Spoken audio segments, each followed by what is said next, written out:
ഓണൊക്കെ ആവാറായില്ലേ, അപ്പൊ നമുക്ക് ഡ്രസ്സുമെല്ലാം ചെയ്യാൻ പറ്റുന്ന ഒരു അടിപൊളി എംബ്രോയിഡറി ഡിസൈൻ കണ്ടാലോ. അതിന് വേണ്ടിയിട്ട് ഞാനിവിടെ ഒരു താമരപ്പൂവിന്റെ ഡിസൈൻ ആദ്യം തന്നെ വരച്ചെടുത്തിട്ടുണ്ട് കേട്ടോ. എന്നിട്ട് ഇതിലെ റെഡ് കളർ എംബ്രോയിഡറി ത്രെഡ് എടുത്തിട്ട് അതിലെ എടുത്ത് നമുക്ക് ഇതുപോലെ ഒന്ന് തുന്നി കൊടുക്കാട്ടാ. ഗ്യാപ്സ് ഇല്ലാതെ വേണം കേട്ടോ നമുക്ക് തുന്നിയെടുക്കാൻ വേണ്ടിയിട്ട്. ഇങ്ങനെ ഗ്യാപ്പില്ലാതെ തുന്നിയെടുക്കണേന്ന് നമ്മൾ സാറ്റിൻ സ്റ്റിച്ച് എന്നാണ് കേട്ടോ പറയാ. എംബ്രോയിഡറി ത്രെഡില് എടുത്തിട്ട് അതിൽ കെട്ടിട്ട് കൊടുക്കുമ്പോൾ നമുക്ക് 4 കേട്ടോ കിട്ടുക.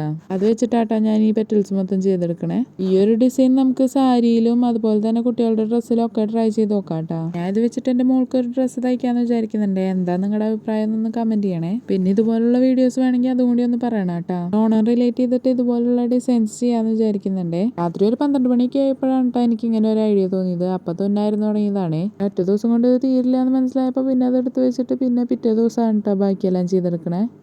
ആദ്യം ഞാനിത് ഫുള്ള് പെയിന്റ് ചെയ്തെടുക്കാന്നാണ് കേട്ടോ വിചാരിച്ചത്. പിന്നെ തുന്നിയിട്ട് കുറച്ച് നാളായതുകൊണ്ട് തുന്നാന്ന് തന്നെ വിചാരിച്ചു കേട്ടോ. പക്ഷെ തുന്നി കഴിഞ്ഞപ്പോൾ കാണാൻ നല്ല അടിപൊളിയായിട്ട് തന്നെ കിട്ടി. പെറ്റൽസ് മുഴുവനായിട്ട് തുന്നിയെടുത്ത് കഴിഞ്ഞപ്പോൾ നമുക്ക് ഈ തണ്ട് ഭാഗം തുന്നിയെടുക്കാം കേട്ടോ. അതിന് വേണ്ടിയിട്ട് നമുക്ക് സ്റ്റെം സ്റ്റിച്ച് യൂസ് ചെയ്യാം കേട്ടോ. ഇതുപോലെ തുന്നി കൊടുക്കുന്നതിനെയാണ് കേട്ടോ നമ്മൾ സ്റ്റെം സ്റ്റിച്ച് എന്ന് പറയണേ. ഇതുപോലെ നമുക്ക് ആ തണ്ട് മുഴുവനായിട്ട് തുന്നിയെടുക്കാം കേട്ടോ. പിന്നെ നമ്മുടെ യൂട്യൂബിൽ 100 സബ്സ്ക്രൈബേഴ്സ് ആയിട്ടാ. അപ്പൊ സബ്സ്ക്രൈബ് ചെയ്ത് സപ്പോർട്ട് ചെയ്യുന്ന എല്ലാവർക്കും താങ്ക് യു. ഇനി വീഡിയോസ് ഒക്കെ കണ്ട് സപ്പോർട്ട് ചെയ്യണം കേട്ടോ. അപ്പൊ നമ്മുടെ തണ്ട് മുഴുവനായിട്ട് തുന്നിയെടുത്തപ്പോൾ നല്ല ഭംഗിയുണ്ടായിരുന്നു കേട്ടോ കാണാൻ. ഇനി നമുക്ക് ബീഡ്സ് വർക്ക് ചെയ്യാം കേട്ടോ. അതിന് വേണ്ടിയിട്ട് ഇതുപോലുള്ള ബീഡ്സും പിന്നെ നോർമൽ സ്റ്റിച്ചിങ്ങിന് ഉപയോഗിക്കുന്ന ത്രെഡുമാണ് കേട്ടോ എടുക്കുന്നത്. ബീഡ്സ് ഞാൻ നോർമലായിട്ട് ഇങ്ങനെ തുന്നിയെടുക്കുകയാണ് കേട്ടോ ചെയ്യണത്. ഇത് നമുക്ക് സൂചി വെച്ചിട്ട് തുന്നിയെടുക്കുക, അല്ലെങ്കിൽ പശ വെച്ചൊന്ന് സ്റ്റിക്ക് ചെയ്ത് കൊടുക്കുകയോ ചെയ്യാം കേട്ടോ. ആ ത്രെഡ് വർക്കിന്റെ ഇടയിൽ ആ ഗോൾഡൻ ബീഡ്സ് വന്നപ്പോൾ നല്ല അടിപൊളിയായിട്ടുണ്ടല്ലേ കാണാൻ. ഇതുപോലുള്ള ചെറിയ ചെറിയ എംബ്രോയിഡറി ഡിസൈൻസ് ഒക്കെ നമ്മുടെ ഡ്രസ്സിൽ കൊടുത്തു കഴിയുമ്പോൾ ആ ഡ്രസ്സിന്റെ ലുക്ക് തന്നെ മാറി കിട്ടും കേട്ടോ. ഇവിടെ നമുക്ക് ഷുഗർ ബീഡ്സോ ക്രിസ്റ്റൽ ബീഡ്സോ എന്ത് വേണമെങ്കിലും ആഡ് ചെയ്യാം കേട്ടോ. ഞാൻ ഇതുപോലുള്ള റൗണ്ട് ബീഡ്സ് ആണ് കേട്ടോ ആഡ് ചെയ്യണത്. ഈ ബീഡ്സ് മുഴുവനായിട്ട് തുന്നിയെടുത്ത് കഴിയുമ്പോൾ നമുക്ക് ചെയിൻ സ്റ്റോൺസ് ഉപയോഗിച്ചിട്ട് ആ പെറ്റൽസിന്റെ ചുറ്റും ഒട്ടിച്ചു കൊടുക്കാം കേട്ടോ. ഈ ചെയിൻ സ്റ്റോൺസ് ഞാൻ മുന്നേ വാങ്ങിച്ചു വെച്ചിട്ടുണ്ടായിരുന്നതാണ് കേട്ടോ. ഇടയ്ക്ക് ഇങ്ങനെ വല്ല എംബ്രോയിഡറി ചെയ്യുമ്പോൾ അതിന്റെ ഇടയിലൊക്കെ ഒട്ടിക്കാൻ വേണ്ടിയിട്ടാണ് കേട്ടോ ഞാൻ അത് എടുക്കാറ്.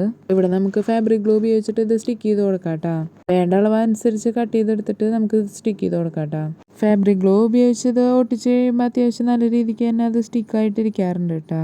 പിന്നെ വേണമെന്നുണ്ടെങ്കിൽ അത് ഉണങ്ങി കഴിയുമ്പോൾ അതിന്റെ ഇടയിലൊന്ന് തുന്നി കൊടുക്കാം കേട്ടോ. ഇത് ഫുള്ളായിട്ട് ചെയ്ത് കൊടുക്കുമ്പോൾ നല്ല അടിപൊളി ലുക്കായിട്ട് തന്നെ കിട്ടും കേട്ടോ. ഇതിൽ ഓരോ എലമെന്റ്സ് ആഡ് ചെയ്യുമ്പോൾ ഇത് കൂടുതൽ ഭംഗിയായിക്കൊണ്ടിരിക്കുകയാണ് കേട്ടോ.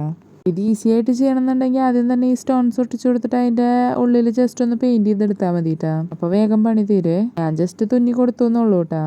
അതെല്ലാം കഴിഞ്ഞാൽ നമ്മുടെ ലാസ്റ്റ് ആൻഡ് ഫൈനൽ ഈ തുമ്പിയുടെ പണി കൂടിയാണ് കേട്ടോ. അതിന് വേണ്ടിയിട്ട് ഞാൻ 2 ബീഡ്സ് എടുത്തിട്ട് ഇതുപോലെ തുന്നി കൊടുക്കുന്നുണ്ട് കേട്ടോ. അത് നമുക്ക് ആ തലഭാഗം വരെ തുന്നി കൊടുക്കാം കേട്ടോ. അത് കഴിഞ്ഞ് ഞാൻ തുമ്പിയുടെ ചിറകൊക്കെ വലിയ ബീഡ്സ് എടുത്ത് തുന്നി കൊടുത്തു കേട്ടോ. അതെനിക്ക് ഒട്ടും ഇഷ്ടമായില്ല. പിന്നെ അതൊക്കെ വലിച്ച് പറിച്ച് കളഞ്ഞ് കുറച്ച് ട്യൂബ് ബീഡ്സും അതുപോലെ തന്നെ ആ ക്രിസ്റ്റൽ ചെയിനും വെച്ചിട്ട് ഒട്ടിച്ചു കൊടുത്തു കേട്ടോ. അപ്പൊ ഫൈനൽ ലുക്ക് എങ്ങനെയുണ്ട്?